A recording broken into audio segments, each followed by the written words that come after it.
এক গভীর জঙ্গলের মাঝখানে ছিল এক প্রাচীন মন্দির। সেই মন্দিরকে লোকেরা নাগদেবীর মন্দির বলে ডাকত। সেখানে এক সাপগ্রস্ত নাগকন্যার বাস ছিল বলে সকলে বিশ্বাস করত। সেই সাপ থেকে মুক্তি পেতে হলে তাকে কোনো অসাধারণ কাজ করতে হবে, এটা সবাই জানত। কিন্তু সেই কাজটা কি তা কারোরই জানা ছিল না। এই জঙ্গলের কাছাকাছি ছিল এক রাজ্য।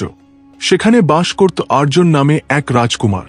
তার নতুন নতুন জিনিস জানার এবং রহস্যময় জায়গায় যাওয়ার প্রতি খুব আগ্রহ ছিল। একদিন সে ঠিক করল যে এই প্রাচীন মন্দিরে যাবে। তখনই কিছু অদ্ভুত ঘটনা ঘটতে শুরু করল। নাগদেবীর মন্দির নিয়ে লোকেরা গল্পের পর গল্প বলত।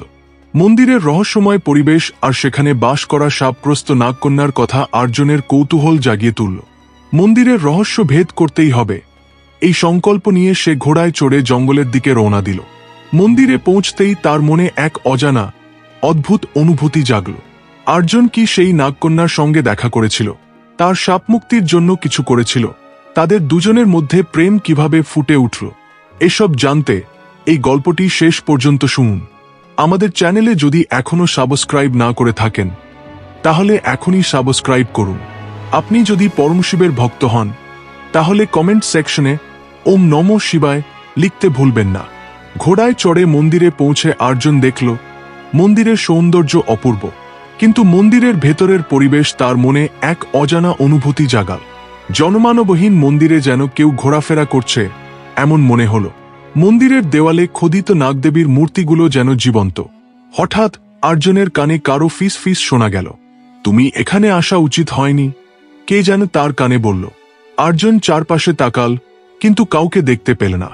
তবু মন্দিরের রহস্য উন্মোচন করার জন্য সে এগিয়ে গেল। মন্দিরের দরজা খুলতেই এক ঠান্ডা হাওয়া তার মুখ স্পর্শ করল। ক্ষণিকের মধ্যে আর্জুনের সামনে এক সুন্দরী তরুণী প্রকাশ পেল। তার নীল চোখে যেন কোনো জাদু ছিল। তুমি কে? আর্জুন প্রশ্ন করল। সে হেসে বলল, আমি এক নাগকন্যা। আর্জুন তার কথা বিশ্বাস করতে পারল না। তুমি এখানে একা আছ? সে আরেকটি প্রশ্ন করল। এই প্রশ্নে নাগকন্যার চোখে এক অজানা দুঃখ ফুটে উঠল। নিজের আবেগ নিয়ন্ত্রণ করে সে বলল, হ্যাঁ, আমি এখানে বহু বছর ধরে একা আছি। অজান্তে করা একটি কাজের জন্য নাগদেবী আমাকে শাপ দিয়েছেন। এই মন্দিরে আমাকে অর্ধেক মানুষ অর্ধেক সাপ হয়ে বেঁচে থাকতে হবে। তিনি বলেছেন এক মহাবীর এসে আমাকে এই মন্দির থেকে নিয়ে যাবে। এই কথা শুনে আর্জুন অবাক হল। আমি তোমাকে এই মন্দির থেকে নিয়ে যাওয়ার চেষ্টা করব, তোমার সাপ মুক্তি নিশ্চিত করব। সে তাকে কথা দিল। কিন্তু নাগকন্যা বলল, এটা তুমি যতটা সহজ ভাবছ ততটা সহজ নয়। আমার সাপ মুক্ত করতে হলে তোমাকে 3টি কঠিন কাজ করতে হবে। সেই অগ্নি পরীক্ষায় উত্তীর্ণ হলে তবেই আমাকে রক্ষা করতে পারবে। যদি ব্যর্থ হও তাহলে মৃত্যু অনিবার্য। আর্জুনের মনে কোনো ভয় ছিল না। সে সাহসের সঙ্গে তাকে সাহায্য করার সিদ্ধান্ত নিল। পরক্ষণেই নাগকন্যার চোখ থেকে এক ঝলক আলো বেরিয়ে এল। সেই আলো থেকে এক কালো কালনাগ জন্ম নিল। সেই সাপ শতাব্দী ধরে নাগকন্যাকে রক্ষা করে আসছিল। এই কালনাগ আমার রক্ষক, এটাকে ধ্বংস করলে তুমি প্রথম পরীক্ষায় জিতবে, সে বলল। কিন্তু এটা অত্যন্ত নিষ্ঠুর, বুদ্ধি খাটিয়ে এটাকে শেষ করতে হবে। আর্জুন এক মুহূর্ত ভাবল না। তলোয়ার তুলে কালনাগের ওপর ঝাঁপিয়ে পড়ল। সাপটি ছিল শক্তিশালী, আর্জুনের ওপর আক্রমণ করল, কিন্তু সে চতুরতার সঙ্গে এড়িয়ে গেল। দুজনের মধ্যে তুমুল যুদ্ধ শুরু হল। হঠাৎ আর্জুনের মনে পড়ল সাপেরা আগুনকে ভয় পায়। সঙ্গে আনা একটি মশালে আগুন জ্বালিয়ে সে কালনাগের সামনে ধরল। সাপটি ভয়ে পিছিয়ে গেল। সেই সুযোগে আর্জুন তার মাথা কেটে ফেলল। এটা দেখে নাগকন্যা আনন্দে চিৎকার করে উঠল, তুমি প্রথম পরীক্ষায় সহজেই জিতেছ, কিন্তু দ্বিতীয় পরীক্ষাটি আরও কঠিন বলে সে এক জ্বলন্ত আগুনের গোলা দেখাল। এই আগুনের গোলা পেরোতে পারলে দ্বিতীয় পরীক্ষাজও জিতবে, সে বলল। আর্জুন এক মুহূর্ত দেরি না করে আগুনের গোলায় ঝাঁপিয়ে পড়ল। জ্বলন্ত আগুন তাকে পুড়িয়ে দিচ্ছিল, কিন্তু তার মনোবল তাকে বাঁচিয়ে রাখল। সে আগুন থেকে সফলভাবে বেরিয়ে এল। এটা দেখে নাগকন্যা আরও খুশি হল। তারপর সে শেষ পরীক্ষার কথা বলতে শুরু করল।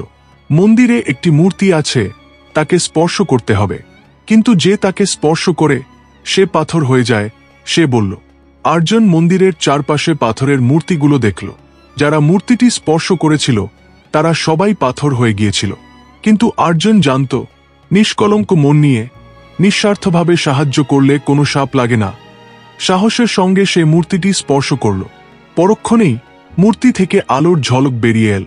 মন্দিরের দেওয়ালে খোদিত সাপের ছবিগুলো যেন জীবন্ত হয়ে উঠল। নাগকন্যার সাপ মুক্তি হল। সে আনন্দে আর্জুনকে জড়িয়ে ধরল। তখনই সোনালী রঙে ঝলমল করা একটি রথ প্রকাশ পেল। সেই রথ থেকে নাগদেবী নেমে বললেন, নাগকন্যা, তোমার সাপ এখন শেষ হয়েছে, এবার তুমি নাগলোকে যেতে পারো। নাগকন্যা আর্জুনকে ধন্যবাদ জানিয়ে তাকে নাগলোকে সঙ্গে নিয়ে যাওয়ার জন্য আমন্ত্রণ জানাল।